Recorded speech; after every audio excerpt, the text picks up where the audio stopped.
I didn't believe in cursed objects. Not dolls. Not haunted items. Not anything like that. At least, not before Lila.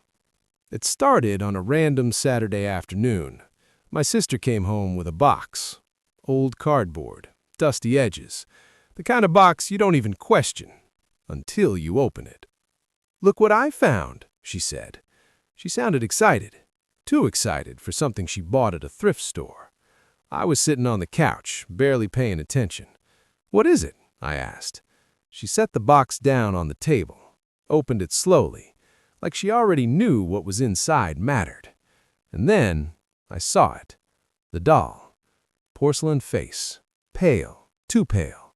Hair neatly tied. Old dress, Victorian style. Something about it felt out of place. Not scary, just wrong. "You seriously bought that?" I laughed.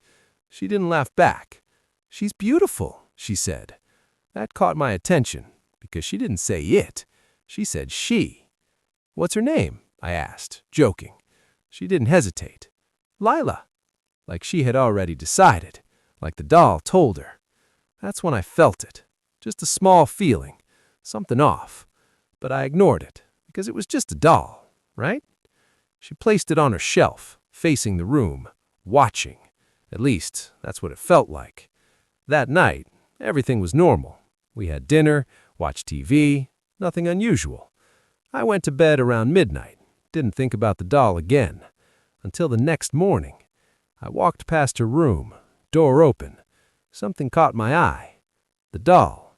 It was facing the wall, completely turned around, back to the room. I stopped walking. "Hey," I said, "why'd you turn it around?"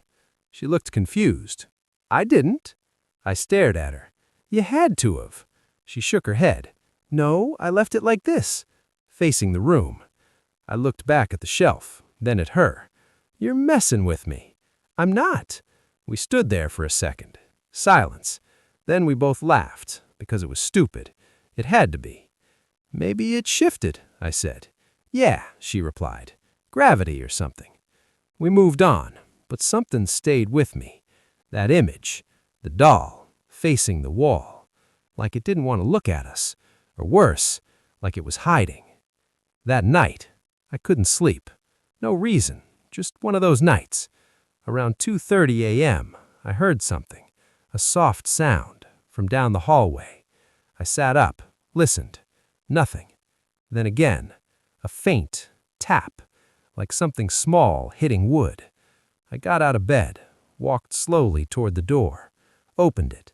The hallway was dark, quiet, too quiet. I looked toward my sister's room.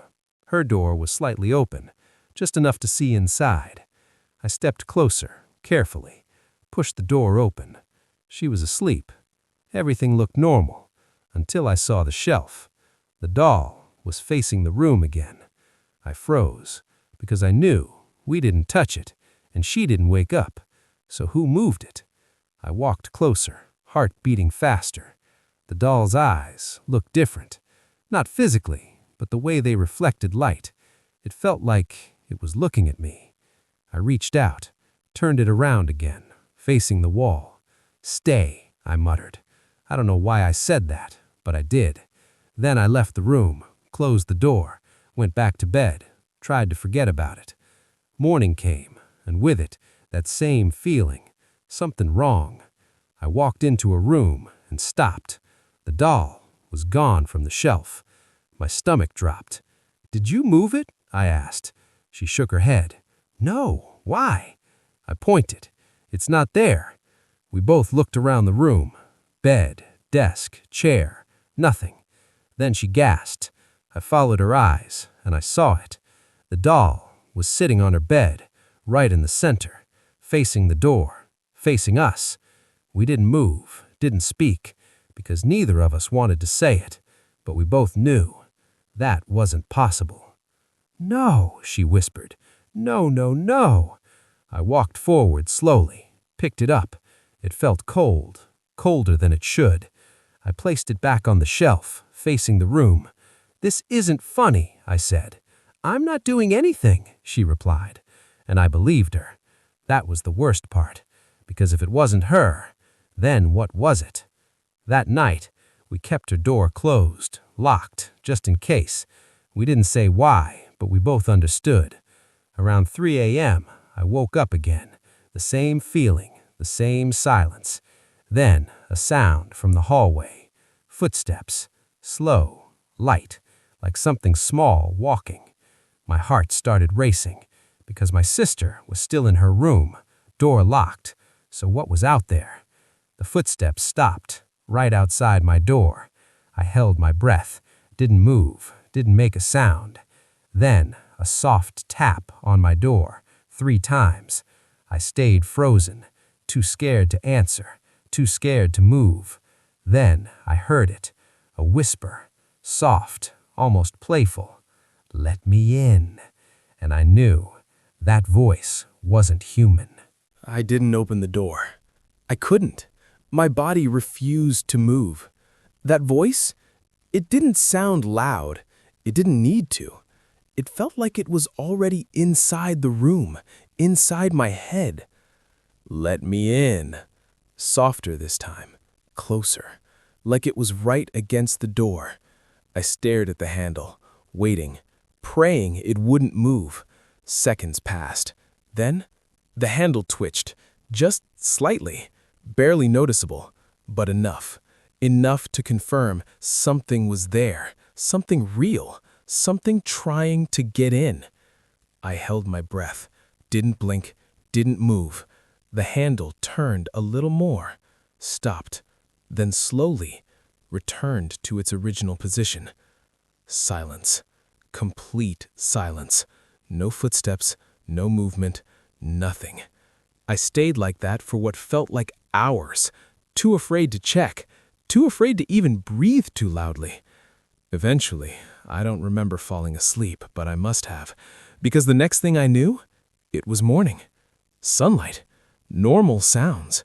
Birds, cars outside. Everything felt fine. Too fine. Like nothing had happened. But I knew better. I opened my door slowly. The hallway was empty. Quiet. Normal. My sister's door was still closed. Locked. I knocked. "Hey, you awake?" No answer. I knocked again. Harder this time. Still nothing. My chest tightened. "Hey, open up!" I tried the handle. Locked. "Seriously, stop messing around." No response. Panic started creeping in. "Okay, I'm unlocking it." I grabbed the spare key from the hallway drawer, hands shaking, unlocked the door, pushed it open, and immediately, something felt wrong. The room was colder. Not just cool, cold. Like the window had been open all night, but it wasn't. It was shut tight, curtains still drawn. My sister was on the bed, lying still, facing the ceiling. I rushed over. "Hey!" She blinked, slowly, turned her head toward me. "You're up early," she said. Her voice was normal, too normal. "You didn't hear anything last night?" I asked. "No? Why?" I hesitated, because explaining it out loud made it sound insane. "Nothing," I said. "Just thought I heard something."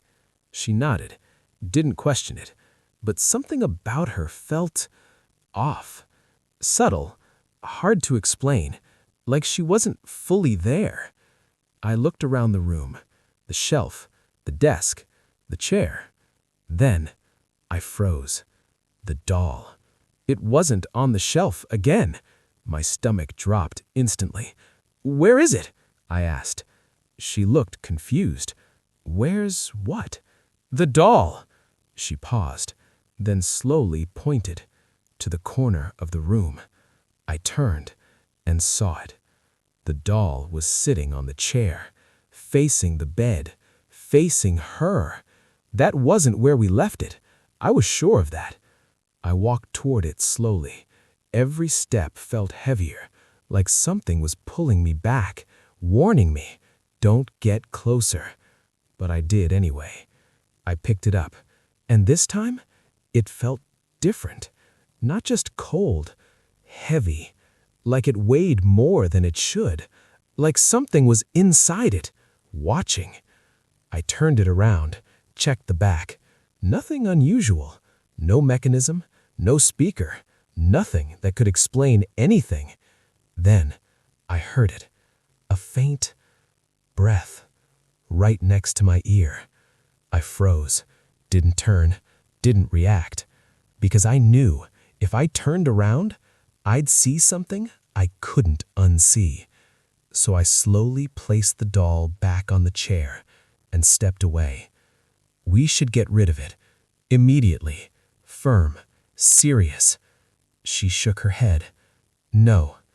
That response hit me harder than anything else. No? I repeated. It's just a doll, she said. Her tone, flat, detached, like she didn't care anymore, like she couldn't. You said that yesterday too, I snapped, and now it's moving on its own. It's not, she replied calmly.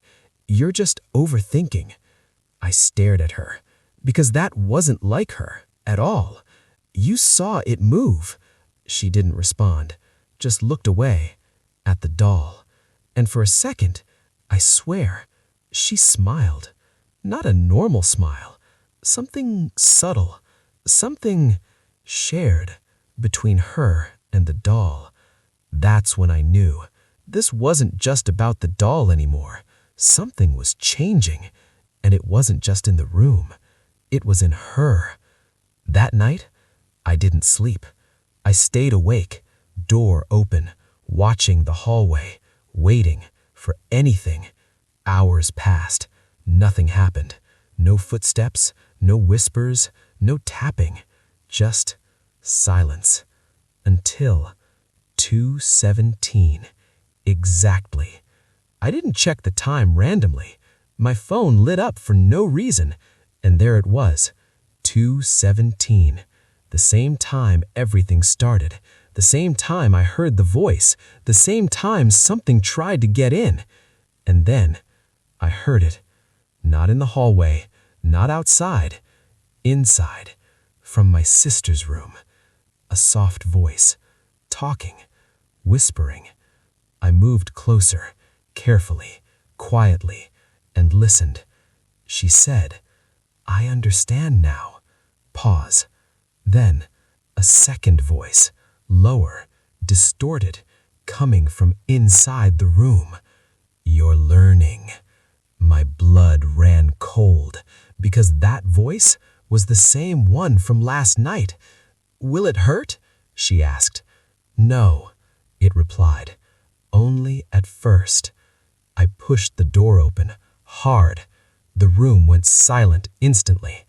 She was sitting on the bed, alone, facing the corner where the doll sat, on the chair, watching.